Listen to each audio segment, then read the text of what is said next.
Okay.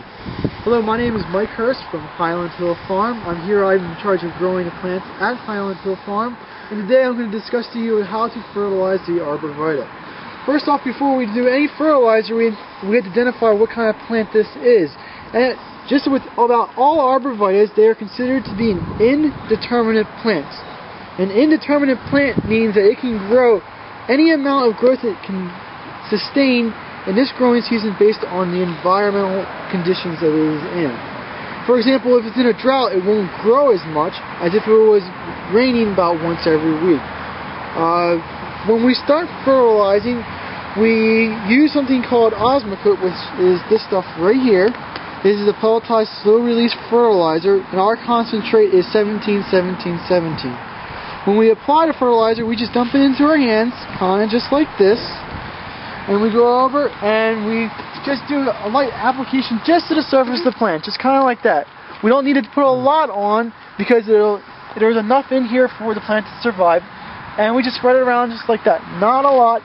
If you put too much on there, you risk burning the roots with salt burn, or a lot of times it just leaches away and ends waste product. With fertilizing plants, it is important for greenery and for growth, but predominantly the number one factor that plants have for growth is the amount of water, either too much or too little. So fertilizer is a good start, but watering is much more important. If you have any other questions, please contact us at 215-651-8329.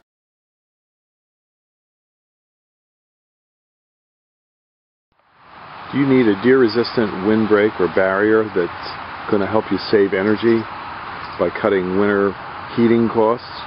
Well, Arborvitaes, cypresses, and cryptomerias may be part of your solution. Many Arborvitaes are really eaten hard by deer. That variety is usually called the American Arborvitae, or one of the cultivars known as the emerald green, and they do get eaten very badly.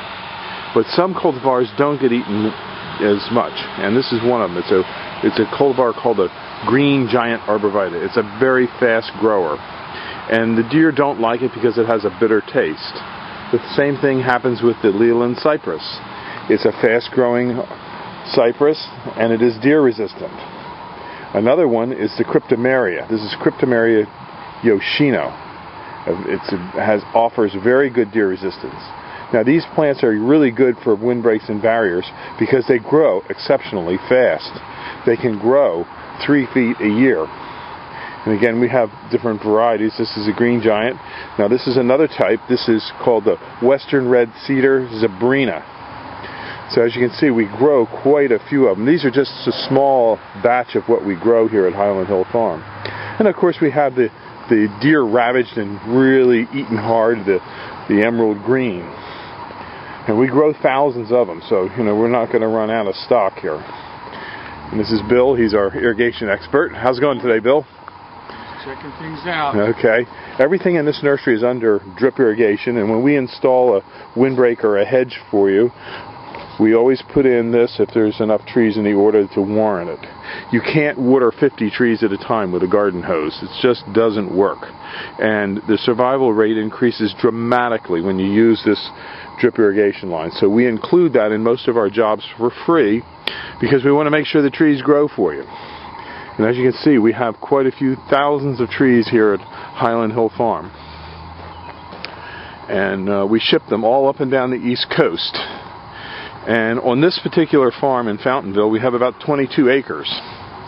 And as you can see, all the trees are very nice and uniform. We try and have a uniform product for people. And these are some larger green giants in pots.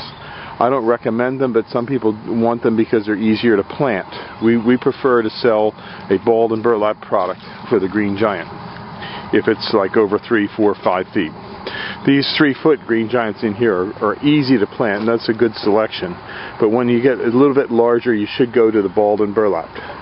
These are white pines, another fast-growing cultivar for windbreaks and hedges. But the problem with white pine is it can be eaten by deer, and you can see the lower branches are sort of deer ravaged here at Highland Hill Farm. Because we have thousands of deer around here. This is in an area where there's a big park. and the park has a lot of deer. This is some of our equipment that we deliver with. And on this truck over here, this is getting ready to go out. This is a truck going out to do a planting. Sometimes we take 1 or 2 MT55s and MT52s with us to do the planting. Over here we have some of our digging equipment for on this farm. This is an S250 Bobcat, and behind it we have our big tree spade. And this is what we use to dig big tree balls with. We also raise a lot of real large eastern red cedars, as well as the larger green giants. This is it shows a little bit of deer damage on it, but not too bad. Grown in this area here, right within about a mile of this particular farm. In this area here we have a couple hundred acres, and in Bradford County we have a couple thousand. And we ship all up and down the East Coast, from North Carolina up to Boston. These are a fast-growing deer-resistant tree. This is the Norway spruce. So give us a call at 215-651-8329 and get started with saving money with a windbreak and a barrier.